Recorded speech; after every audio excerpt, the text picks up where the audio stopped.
unos pasos. Entonces, primero bueno, en el caso del arroz, nosotros en mi casa primero echamos el aceite, que se caliente, la cebollita, dejamos que se frite un poquito el fideo, que se ponga un poquito oscuro, echamos el arroz ya lavado, y cuando esté como medio tostado le echamos el agua. Pero en otras casas primero echan el agua y cuando vuelva el agua y se le echan el arroz, ¿cierto? Resulta que el Señor Jesús tenía sus pasos para escoger a los 12. Y entonces lo primero que hizo, bueno, antes de estos pasos, yo quiero que diferenciemos en esta hora qué es apóstol y qué es discípulo. Y el discípulo es un seguidor, pero el apóstol es aquel que es enviado para servir, escogido, apartado. Y entonces este término de apóstol está dividido en dos, que es apo, que es yo lo aparto o llamo, ¿cierto? Y estelo, que es yo lo envío o yo lo pongo, ¿cierto? Y es diferente a discípulo.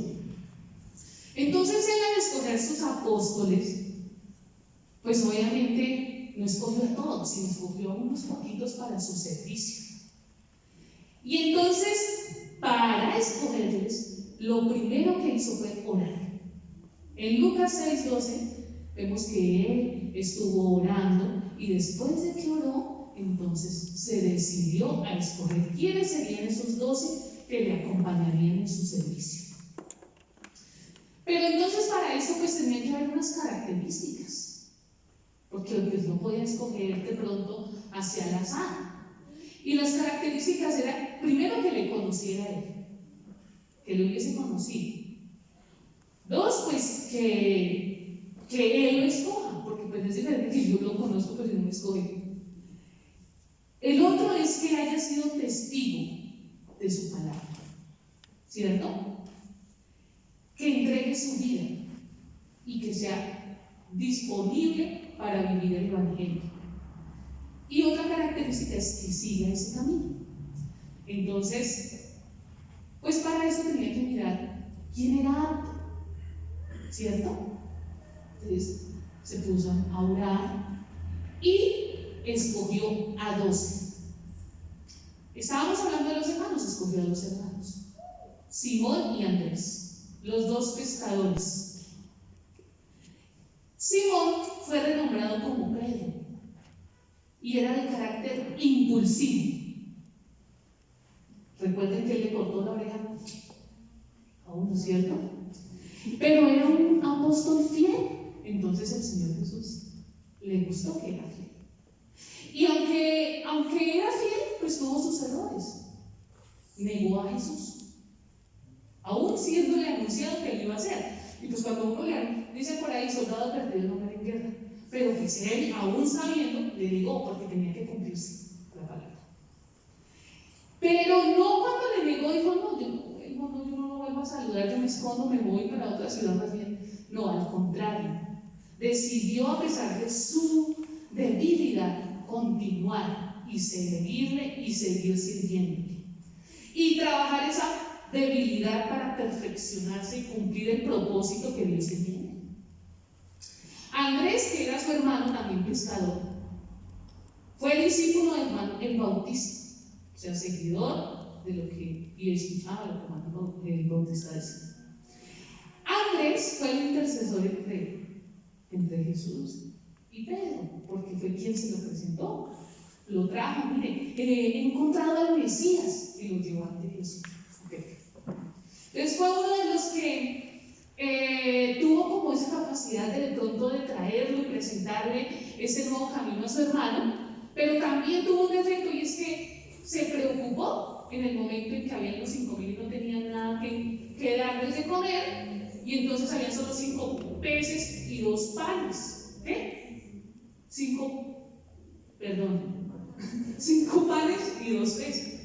Entonces ahí hubo una preocupación, pero aprendió que Dios todo lo multiplicaba y que era un Dios de milagros. Amén.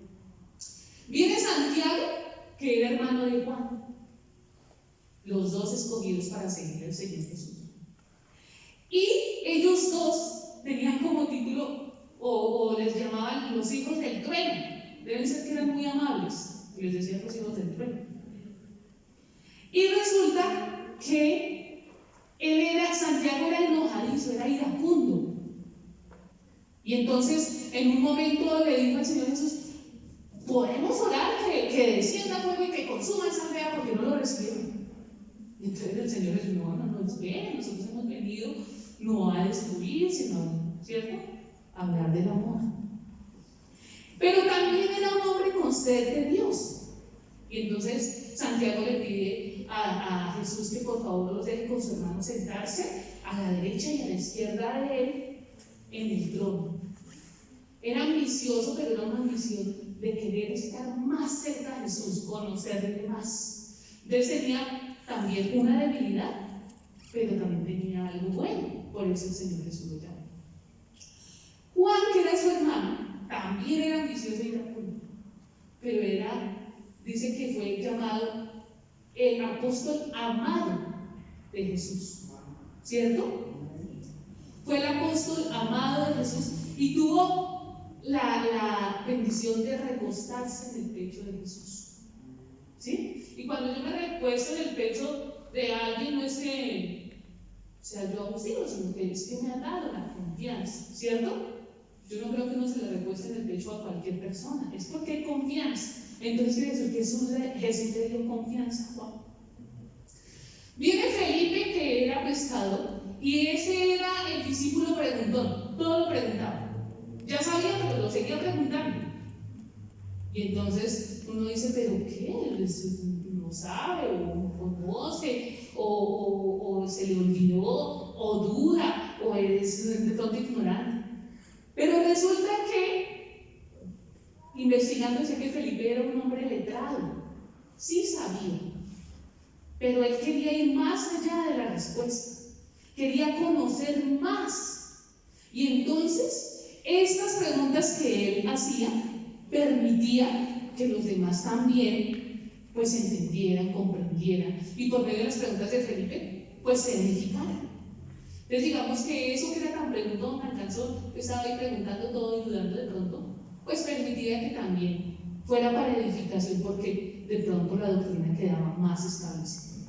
Bartolomé, llamado Natanael, fue un hombre de prejuicios y un poco escéptico al dudar que de Nazaret podía salir algo bueno. Cuando llaman a Natanael, le dicen: ay, miren, Jesús de Nazaret, ¿de allá puede salir algo bueno? Era un tanto escéptico, como que dudaba, ¿cierto? Pero el Señor Jesús, cuando le conoció, dijo que era un verdadero israelita en quien no había engaño, es decir, que era genuino, ¿cierto? Entonces también tenía algo bueno y de pronto algo. Tomás, el apóstol incrédulo, el que no creyó que Jesús había resucitado y tuvo que ir a tocar la carne para creer, ¿cierto? Pero resulta que él, a pesar de su incredulidad, el Señor Jesús le restableció esa fe, porque le dijo: bienaventurado aquel que no ve y cree, ¿cierto? Y entonces Tomás aprendió la lección y comenzó a tener un poco más de fe. Mateo, el recaudador de impuestos, odiado, rechazado por eso, porque iba y cobraba. A nadie le gusta que le cobren, ¿cierto? Y entonces resulta que no lo querían mucho. Pero el Señor Jesús no se dejó guiar por esa fama que tenía Mateo, sino que lo llamó. Y dice la palabra de Dios que Mateo dejó eso y lo siguió, no le puso pelos. Listo, yo voy. A pesar de que de pronto él tenía una estabilidad económica, porque el puesto que tenía era bueno, pero decidió dejar su puesto aparte, su trabajo aparte, por seguir. Y además de todo, tuvo la bendición de sentarse a la mesa con Jesús sin aún haberse conocido bien. Por eso fue que los fariseos decían: pues, pero Jesús sentado con ese, con el que nos cobra, ¿cierto? Viene Santiago, hijo de Alfeo, y resulta que Santiago es poco nombrado. Pero sí dice que era una columna de la iglesia y llegó a ser un gran líder. Simón el cananeo o celote, de quien tampoco se habla mucho en la Biblia. Me impresionó porque allí celote quería decir que pertenecía a un movimiento político nacionalista que luchaba en contra de Roma. Es decir, era un tanto revolucionario, políticamente hablando. Le gustaba la revolución, le gustaba de pronto por allá estar en ¿cómo se llama eso? Protestas. Me imagino yo, ¿no? Porque si dice que pertenecía a un movimiento político y que iba en contra de Roma, pues debe ser que tenía muchos argumentos políticos. Pero resulta que a pesar de ser un hombre crítico y revolucionario, prefirió dejar sus convicciones patrióticas y políticas y seguir el camino de Jesús. ¿Sí? Y decidió convertirse en un defensor, ya no de la política, sino de los cristianos. Judas Tadeo. Lo confundían a veces con Judas Iscariote, pero siempre la Biblia hacía referencia a Judas, no el Iscariote.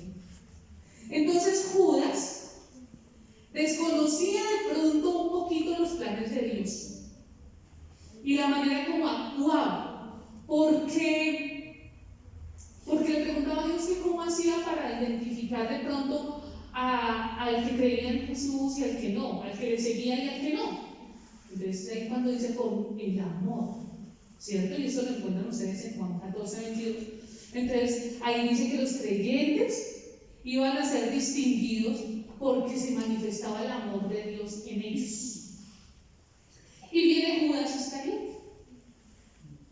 De él no encontré muchas cosas buenas, pero tuvo que haber tenido algo bueno para que el Señor Jesús lo llamara. Sin embargo, él tenía un propósito desde el inicio, y era entregarlo. Ese propósito, aunque negativo, tenía que cumplirse. Y resulta que lo entregó por 30 monedas de plata, 30 piezas de plata. Y resulta que lo hizo porque era un hombre codicioso al extremo, era tesorero. Él era el tesorero. Pero entonces robaba, cogía un poquitico de esa parte que era para los pobres y se lo guardaba para él. Quiere decir que desde un principio no se entregó totalmente, tenía sus cositas, ¿cierto? No tuvo una entrega total porque sus concupiscencias e intereses personales sobrepasaron, a diferencia de los demás discípulos de apóstoles que decidieron pues dejarlo todo, como dicen la Biblia. Y entonces viene Judas Iscariote, traiciona al Señor Jesús y se siente mal y acaba con su vida.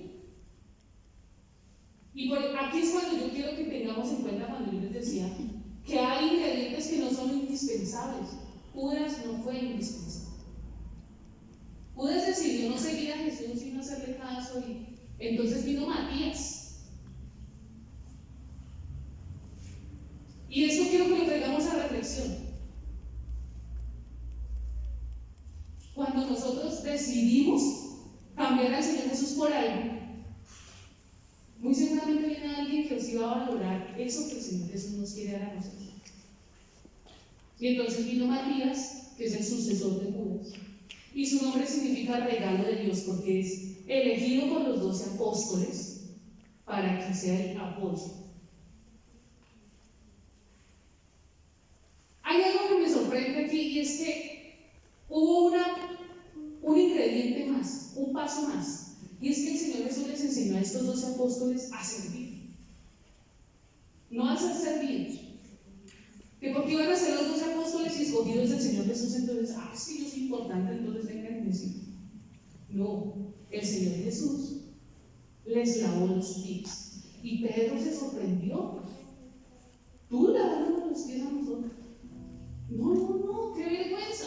Entonces, no, si es necesario, porque es que yo necesito servirles a ustedes. ¿Cierto? Entonces resulta que les enseñó que era necesario que se humillaran y les sirvieran y fueran servidores mas no que esperaran que les sirvieran a ellos. Y entonces es aquí cuando uno se pone a pensar, bueno, definitivamente ser apóstol no era fácil. No era fácil, había muchos ojos encima de ellos, ¿cierto? Y eran criticados y tenían una cantidad de pronto de cosas negativas en su personalidad.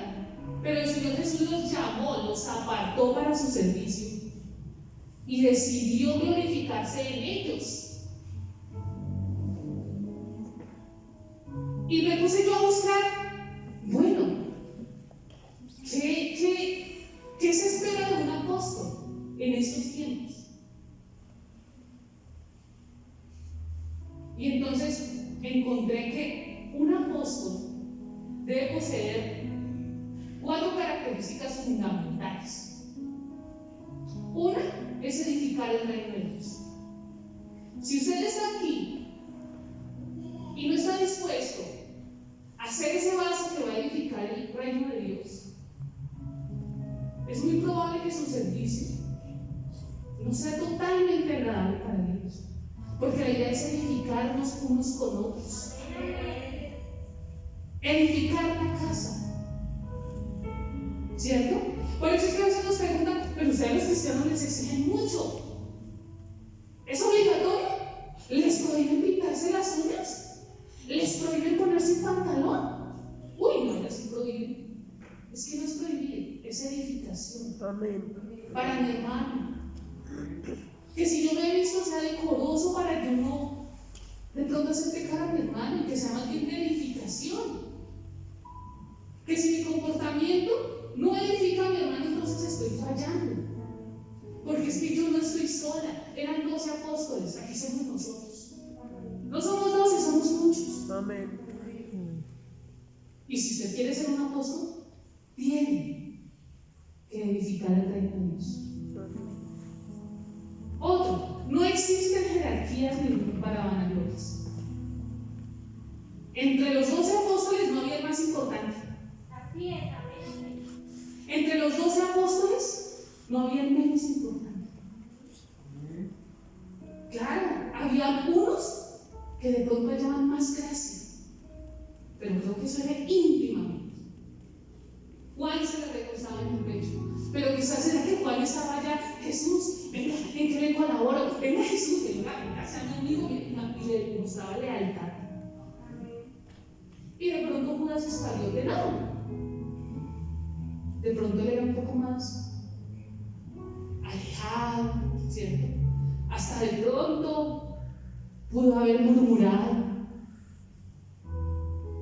Entonces, allí no existía el más amado, aunque dice la Biblia que le amaba mucho a Juan, pero muy seguramente amaba a todos igual, porque de pronto Juan era consentido porque era el menor de todos los 12 apóstoles. Entonces allí no existía una jerarquía, ni se podían vanagloriar, porque es que el que merecía la gloria ahí estaba con ellos. ¿Cierto? Amén. El servicio de ellos no era para que dijeran, uy, ese Pedro cómo predica de bonito. Uy, no es que nadie predica como Pedro. No, era Pedro es el mismo. Eso no existía. Cada uno tenía una característica por el cual el Señor Jesús los había llamado. Y la característica no era la misma. Quiere decir que usted es único delante de la presencia del Señor. Amén. Y su servicio es único. El servicio que usted le puede entregar al Señor no se lo puede entregar a otro.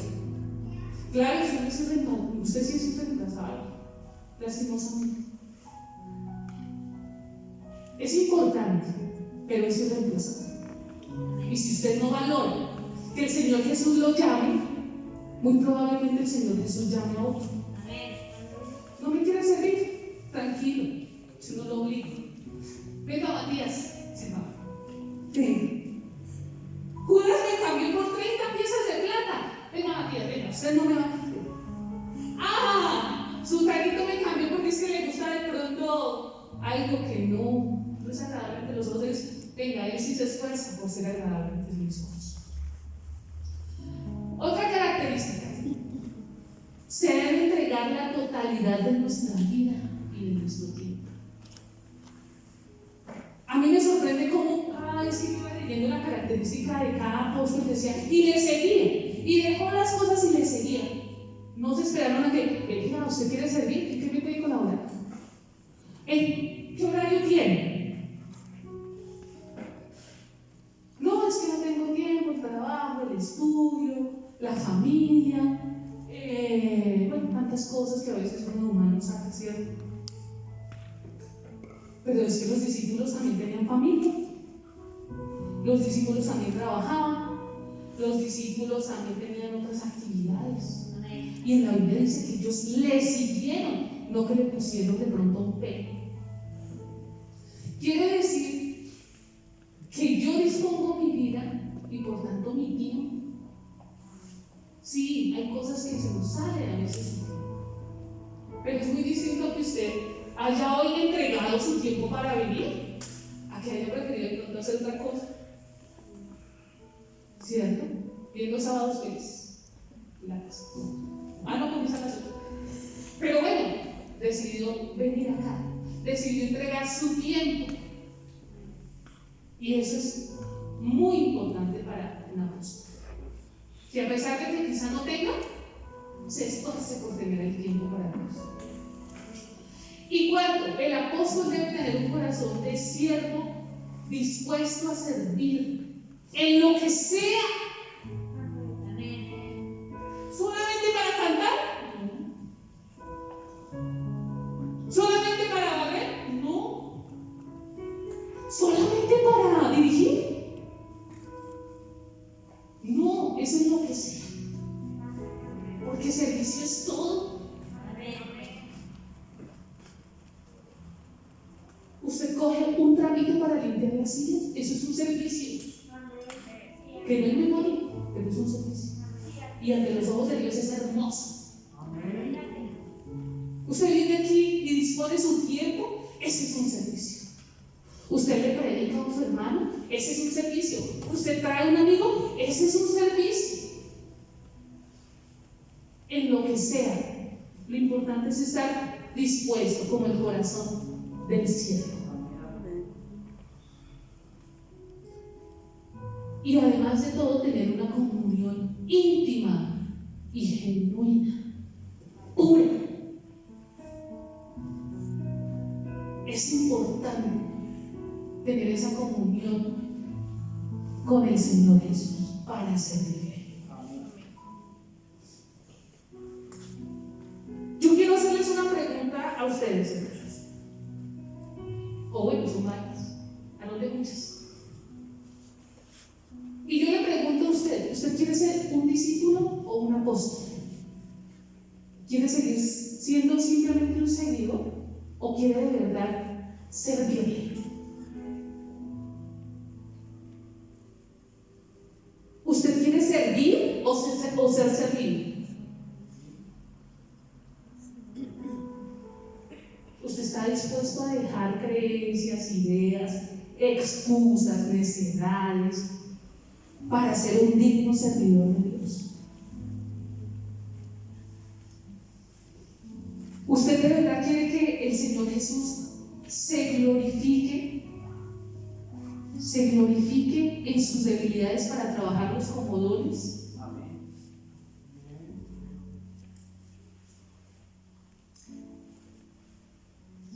¿Usted quiere de pronto ser como Matías? Matías venía desde Juan el Bautista esperando que le hicieran el llamado. Y quizá cuando llamaron a los 12 apóstoles y cuando no lo llamaron a él, se sintió devastado. Gracias. Pero siguió ahí.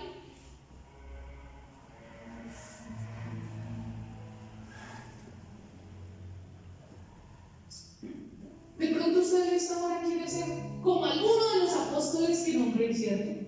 Porque están en el altar. Sí, yo quiero ser como Pedro. Ay, sí. Soy como el mal genio como Pedro. Pero es que también te quiero servir como él. Señor, te he negado como Pedro.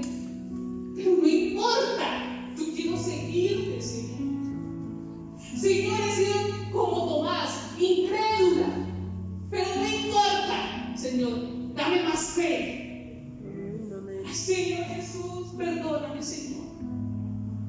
he sido como Santiago. A veces quiero el mar. Señor Jesús, mira lo que me hizo. Señor, mira, yo veré. No. Pero entonces también quiero conocer más de Él. ¿Usted quiere ser como alguno de esos apóstoles? ¿O como Judas? Es difícil, ¿cierto? Decir, no, yo quiero ser como Judas. Nadie quiere ser como Judas. Pero entonces para eso hay que dejar las miles de excusas y dejar que esas 30 piezas de plata no nos muevan. Porque es que a veces hay unas monedas por ahí sonando, hay unas excusas por ahí que nos impiden el servicio completo. Y nos hacen negar, y nos hacen dejar la corona a un lado, esa corona que Él nos ha entregado. Estábamos hablando de los hermanos hoy, y hubo dos hermanos, uno que entregó su primogenitura a cambio de un plato de lentejas.